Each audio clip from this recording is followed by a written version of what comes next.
एक पत्र है, देखिए।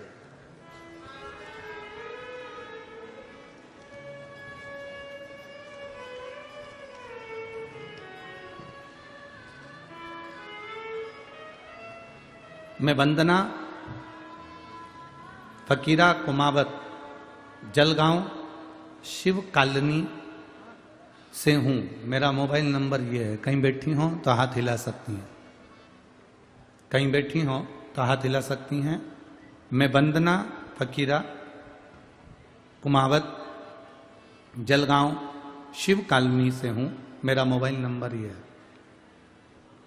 कहीं बैठी हो तो हाथ हिला सकती हैं। मैं क्या वर्णन करूं मेरे भोले बाबा का।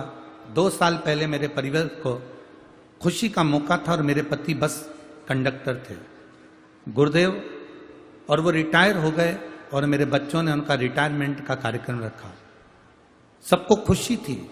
2 दिन बाद पहले उनके दांत में कुछ तकलीफ हो गई और उन्होंने डॉक्टर को दिखाया।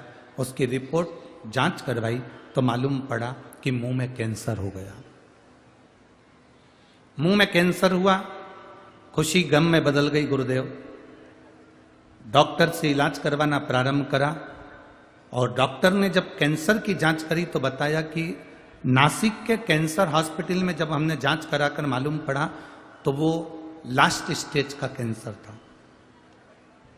डॉक्टर के हिसाब से कुछ दिन के मेहमान मेरे पति को कह दिया गया।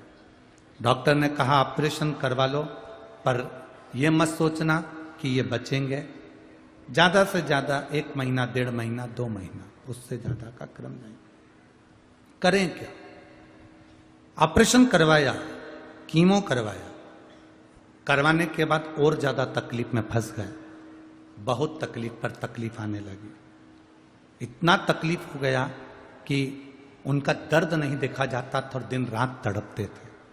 गुरुदेव, पहली बार मेरे एक रिश्तेदार की बेटी ने मुझसे कहा, दादी आस्था चैनल पर शिव महापुराण की कथा आती है, तुम उसको सुना करो।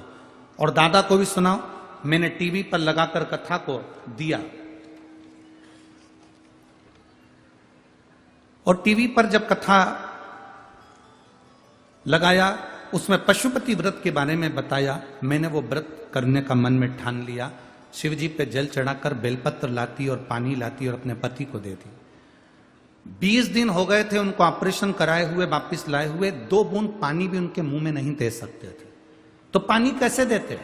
जो शिव का चढ़ा हुआ जल था वो उनके शरीर पर लगा देते और बेलपत्र उनके पास में रख देते। गुरुदेव, एक रिश्तेदार को सीहोर भेजा, वहां से रुद्राक्ष बुलवाया, उसको गलाकर पानी देना प्रारंभ करा। डॉक्टर के हिसाब से इनकी उम्र केवल थोड़े से महीने की थी। आज मैं बाबा के चरणों में बड़ी खुश होकर प्रणाम करने के लिए आई हूं कि मेरे बाबा ने मेरा सुहाग वापस लौटा दिया और उनकी उम्र बढ़ी और आज वो अच्छे हैं और कथा के मंडप में ही बैठकर कथा सुन रहे हैं। मैं बाबा को यहां प्रणाम करने के लिए आई हूं। कहीं बैठे हो तो हाथ हिला सकते। पीछे हैं क्या? हाथ हिला दो एक बार वापिस। हाँ ठीक है, दिखे हो। साथ में भैया आए हैं जिनका ऑपरेशन हुआ था कैंसर का। कैमरे से देखिए, उनके फोटो उन्होंने लगाए। पहला फोटो जो मुख में कैंसर हुआ है, जिसका इलाज करवाया गया, और दूसरा फोटो जिसमें वो कैंसर से ग्रसित होकर उनका पूरा चेहरा जल चुका था कीमो कराते समय और पूरा चेहरा बेकार हो चुका था। और तीसरा फोटो जिसमें पूरा चेहरा बेकार हो चुका है। और चौथा फोटो जब रुद्राक्ष का जल और बेलपत्री का पानी पीना चालू करा तो आज कथा के मंडप में इस तरह से दोनों खड़े हुए। ये शिव तत्व है, वो घड़ी है शिव। अगर आए हो तो एक बेलपत्री अवश्य लेकर जाना और